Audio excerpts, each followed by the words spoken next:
Olá, sejam todos bem-vindos à TV HBR, eu sou Márcio Mussarella. Nós estamos fazendo a cobertura do segundo HBR Liderança, nosso evento de liderança aqui em São Paulo. Aqui ao meu lado Marcelo Cardoso, que é diretor executivo do Grupo Fleury e que participou de um dos nossos painéis falando justamente de mindfulness, atenção plena, consciência. Marcelo, você é um diretor executivo, você sempre teve altos cargos em outras grandes empresas e vem falar de uma coisa tão etérea quanto isso. Não é um pouco divergente o cargo com a ideia, com o conceito, ou não? É possível ter os dois? Aliás, eu acho que não tem nada de etéreo, né?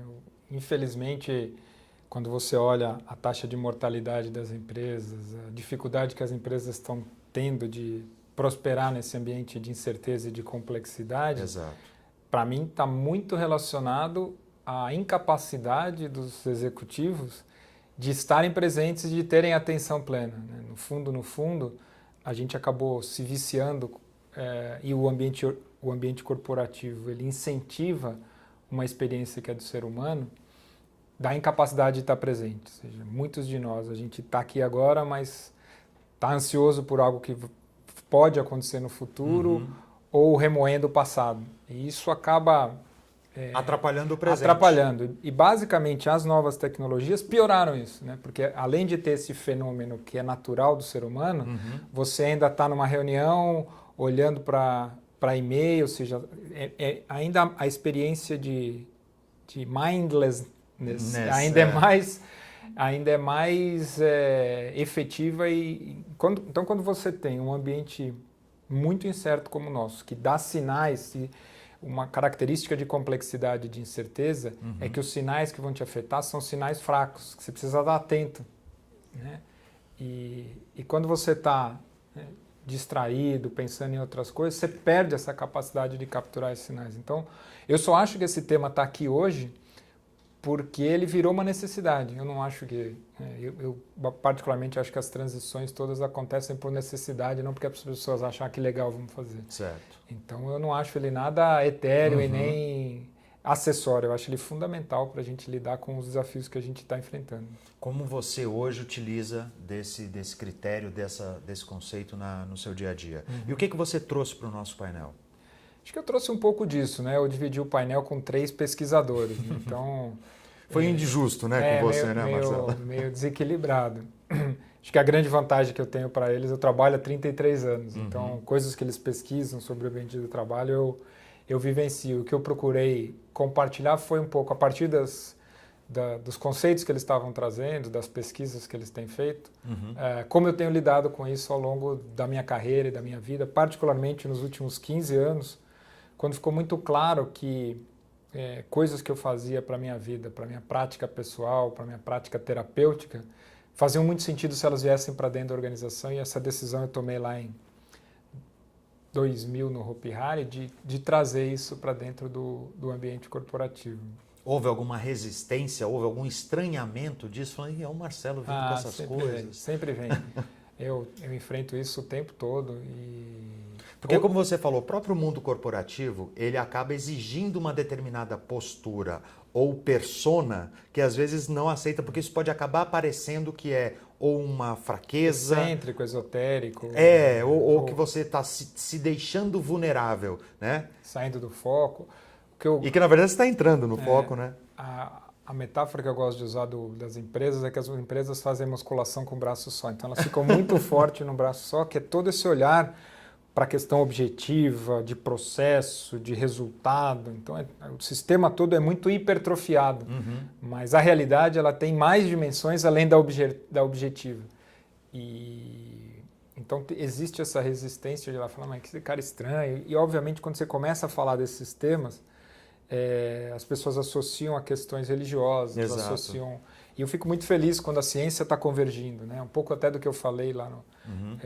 Trazendo dados, quando você olha a Ellen falando e o professor da Unifesp falando, José Roberto falando, eles apresentam a pesquisa deles como se fosse uma novidade, mas quando você olha o que a yoga fala há 5.000 anos, o que o budismo fala há 2.500 anos, o que o judaísmo fala há 3.000 anos, o que o cristianismo e o islamismo fala... Eles já estavam certos, a gente só não tinha mensuração disso. É óbvio, né? que eles estavam certos, mas a partir de uma experiência intuitiva. Então, quando eles descrevem algumas das práticas, então quando você vai olhar para a descrição de uma prática da yoga, eles não tinham acesso à neurociência e nem que tipo de área do cérebro, e nem que tipo de aspecto da sua fisiologia estava sendo impactado, mas a experiência deles levava a essa convicção de que uma prática de mindfulness te tornava uma pessoa iluminada. Sim. Né? No fundo, o que eu acho bacana do que a gente está falando do mindfulness, né? Que é o que a Ellen trouxe, que é a sua capacidade de se encantar pelo novo e gostar do incerto e incorporar o erro como parte do seu processo. Isso é espetacular, né? É o que o Buda chamou de iluminação. Né? Quando o Buda está lá embaixo da árvore, ele se diz iluminado, a experiência dele fala, nossa, eu não sou separado de nada, eu sou junto de tudo isso. E na realidade, tudo isso que eu estou vendo é uma ilusão. Porque quando o budismo fala do nirvana, não é que existe um lugar que você vai que é um lugar de nada. O lugar de nada é o lugar que você vem de momento a momento, que é super aderente com o que a Ellen fala. O nirvana é a experiência agora que eu tenho de esvaziar todos os meus preconceitos, pré-julgamentos, para olhar esse momento como único e novo. Então, eu acho isso excepcional que a ciência esteja convergindo com as tradições espirituais. Muito bem. Você, então, indica que as lideranças, em que nível for, passem a adotar, ou pelo menos, eu gosto de falar assim, de fazer um desafio, experimentem. Eu até compartilhei lá na minha fala e compartilho aqui, porque eu acho, para muitas empresas, é difícil você chegar e falar, vamos fazer 30 minutos de meditação todo dia, alguma coisa. Mas eu acho que tem coisas muito concretas que quando você faz, que pelo menos tem sido a minha experiência, aumenta a qualidade de presença das pessoas. Eu cito reuniões porque nós executivos nesse nível, a gente passa uma parte enorme do tempo reunido. Então, algumas dicas, né? A história de fazer check-in e check-out de reunião. O fato da gente estar reunido e antes da gente começar a tratar o assunto da reunião, eu dizer como é que eu estou chegando na reunião e falar, sabe o quê? Eu estou chegando aqui, mas ainda não cheguei porque estou vivendo um bruto problema na minha área, não sei o quê. Ou então, se a reunião segunda-feira de manhã, meu fim de semana, meu filho está com febre, não sei o quê. Então, o simples fato de você falar já vai te ajudar a estar mais presente. Primeiro, porque as pessoas vão olhar para você e vão te... mais empaticamente. Sim. E segundo, porque o fato de você falar te distrai menos. Né? À medida que a gente está em reunião aqui, o meu pensamento no problema que eu tenho fora da sala, ele me distrai menos. E o check-out é a mesma coisa. Quando eu falo, como é que eu estou terminando a reunião, eu deixo o que a gente discutiu aqui e posso ir para o outro lugar mais conectado e mais presente. É uma coisa simples, você não precisa sentar, fazer respiração, nada, você precisa... Uma coisa que eu faço que é bem bacana, faço uma coluna do lado direito do meu caderno, anotando os sentimentos e como meus sentimentos mudam. Principalmente para a gente que é homem, é difícil a gente reconhecer esse sentimento. Né? Se perguntar o que você está sentindo agora, você fala, como assim que eu estou sentindo agora? Estou bem. A gente é meio analfabeto emocional. Exato, analfabeto, essa é a palavra. E o que a neurociência descobriu é que, primeiro, não existe pensamento dissociado de sentimento. Né? Essa história, não, eu sou muito racional, mesmo para os que se dizem muito racionais, para cada pensamento tem um sentimento associado. E é impressionante como você percebe que muitas vezes você vai derivando para um sentimento negativo que muda todo o teu estado. Às vezes você entra num sentimento negativo que faz você se encurvar, a sua fisiologia muda e você vai entrando num círculo vicioso que te tira completamente da presença. Então, esse simples, eu anoto o sentimento, ansiedade. Aí eu pergunto, bom, se dá para mudar a ansiedade para calma, por que mesmo que eu estou ansioso? Ou frustração. E aí você vai trabalhando em mudar o teu estado, e essa mudança sutil muda a sua fisiologia e muda a sua qualidade de conexão. Né? Uma outra dica prática tem muitos motivos pelos quais você se incomoda. Né? Você sente raiva de alguém, o cara está falando uma besteira. É você anotar e dar adjetivo para aquilo que está te incomodando. Então, esse cara é agressivo, esse não sei o quê. E trabalhar isso depois, entender por que essas coisas te incomodaram, que aspectos seus não estão necessariamente integrados, que faz essas coisas apertarem alguns botões teus.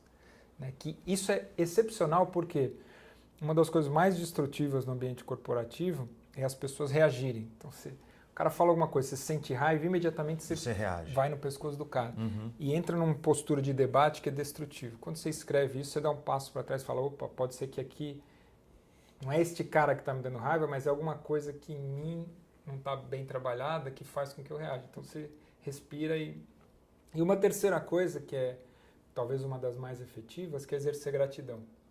Um dos melhores mecanismos de mudar o estado é você ser grato, né? Que nem aqui agora, né? O fato de daqui a gente estar junto, tendo essa conversa prazerosa, sou muito grato por essa possibilidade, pelo convite, por a gente estar junto. E o simples fato de expressar gratidão muda completamente o meu estado e me deixa mais presente, me deixa mais desperto.